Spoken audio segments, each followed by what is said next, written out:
be subject to your husbands. Why is this? Why does it have to be this way? Vamos a comprender qué significa Efesios capítulo 5, verso 22, donde leemos que las esposas deben estar sujetas a sus propios maridos. ¿Qué significa esto? Es importante que vayamos al principio del problema en cuestión, el problema de la mujer cuando no quiere someterse a su marido, como leemos aquí en Efesios 5, 22, y vemos que la escritura es claro, facilísimo de entender, y para la mujer regenerada, entendemos que quizás puede ser difícil obedecer lo que leemos aquí, obedecer la palabra de Dios. Pero para la mujer no regenerada lo difícil sería creer primeramente lo que dice aquí la palabra. La incredulidad hace más grande el problema en cuestión. Una mujer no regenerada no tiene la luz del Espíritu para comprender y creer lo que dice aquí la palabra de Dios. Entonces el problema que tenemos aquí primeramente es universal, tanto para la mujer no regenerada como para la mujer regenerada. La rebelión es universal. Todo comienza en Génesis capítulo 3, verso 16. Y está claro que el problema es el pecado, que también es un problema no solamente dentro de un matrimonio, sino también en todos los asuntos de la vida en este mundo. Siempre el problema del hombre y la mujer es el pecado, siempre. Y siempre la única solución es Cristo Jesús. Por tanto, como decía, hay que entender principalmente como principio de que todo comenzó con la caída de Eva en Génesis 3:16. Vamos a ver qué dice el pastor John MacArthur sobre esto. So if you are a woman and you feel like your husband irritates you and you just don't feel like always complying with what he wants, you came by this basically because of Eve. She did this to the women, and Adam followed suit. But back in Genesis 3, when Adam and Eve had sinned, God cursed Adam, first of all, and then he cursed the woman. En Génesis capítulo 3 verso 16 leemos que la consecuencia de la caída de Eva era que Dios le iba a multiplicar los dolores de la mujer en sus partos. Y también leemos que dice: y tu deseo será para tu marido y él se enseñoreará de ti. Esta palabra enseñoreará también se puede traducir como dominar, y esta misma palabra se encuentra en el capítulo 4 de Génesis verso 7, cuando Dios le habla a Caín, y vamos a ver que es la misma palabra. Dice: y tú te enseñorearás de él. El pecado está a la puerta. Con todo esto, a ti será su deseo y tú te enseñorearás de él. Vamos a ver qué dice el pastor MacArthur sobre esto, porque es importante entender. Now, what does that mean? Your desire will be for your husband, and he will rule over you. That exact statement appears in chapter 4, verse 7. Exact same Hebrew statement. Chapter 4, verse 7 is talking about sin. And it says in verse 7, middle of the verse, sin is crouching at the door, and its desire is for you, but you must master it. It's the same phrase.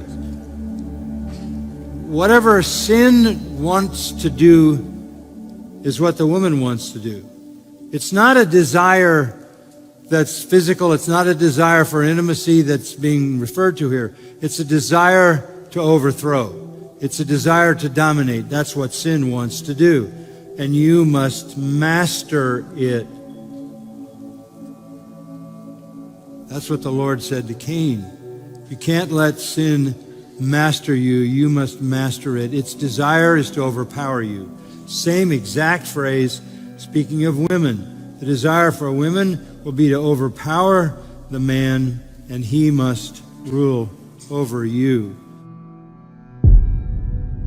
Entonces, ese deseo de pecado, desde la caída de Eva y Adán, crea un conflicto dentro del matrimonio. La rebeldía, por un lado, de la mujer, que en su naturaleza caída quiere ser la cabeza del esposo y dominarlo. Y por otro lado, el hombre, el esposo, en su naturaleza caída, entiende que él es la cabeza y está luchando por gobernar y ser la cabeza de su esposa. El pastor MacArthur, por ejemplo, dice que hay una especie de hostilidad por parte del esposo porque está luchando por gobernar, y ese es el conflicto en el matrimonio. Veamos cómo lo dice el pastor John MacArthur.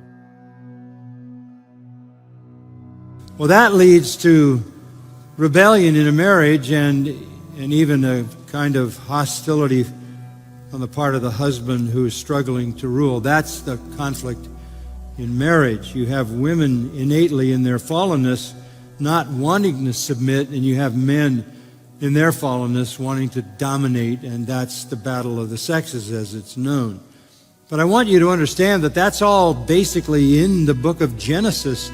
That is to be expected.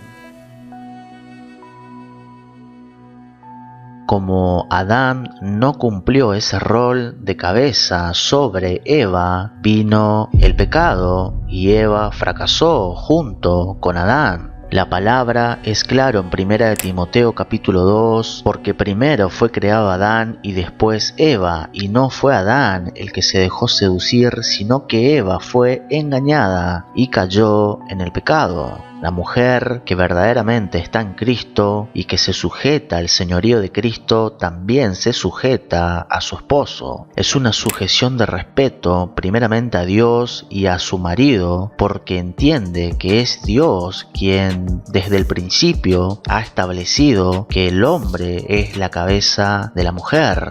Ahora la mujer regenerada, lleno del Espíritu Santo, entiende que aunque Adán y Eva fracasaron, ahora hay una solución en Cristo Jesús. Veamos cómo lo dice el pastor John MacArthur.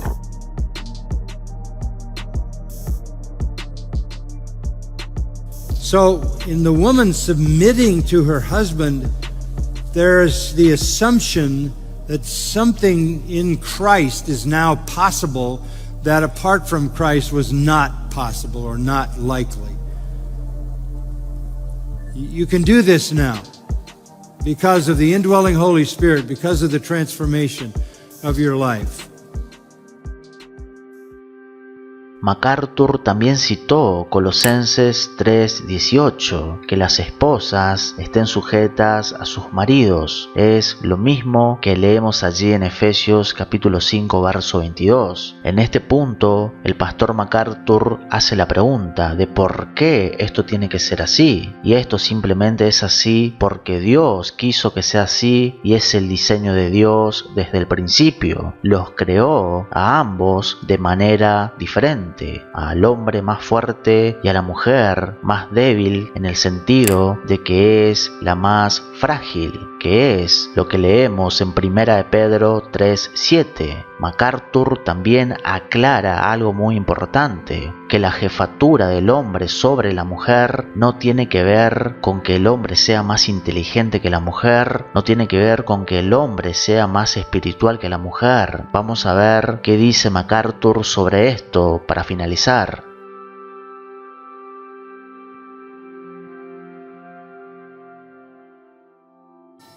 But the headship of the man is built around this notion, and this is how you have to look at it. Not smarter, not wiser, not more experienced, not more insightful, not more spiritual, not more valuable.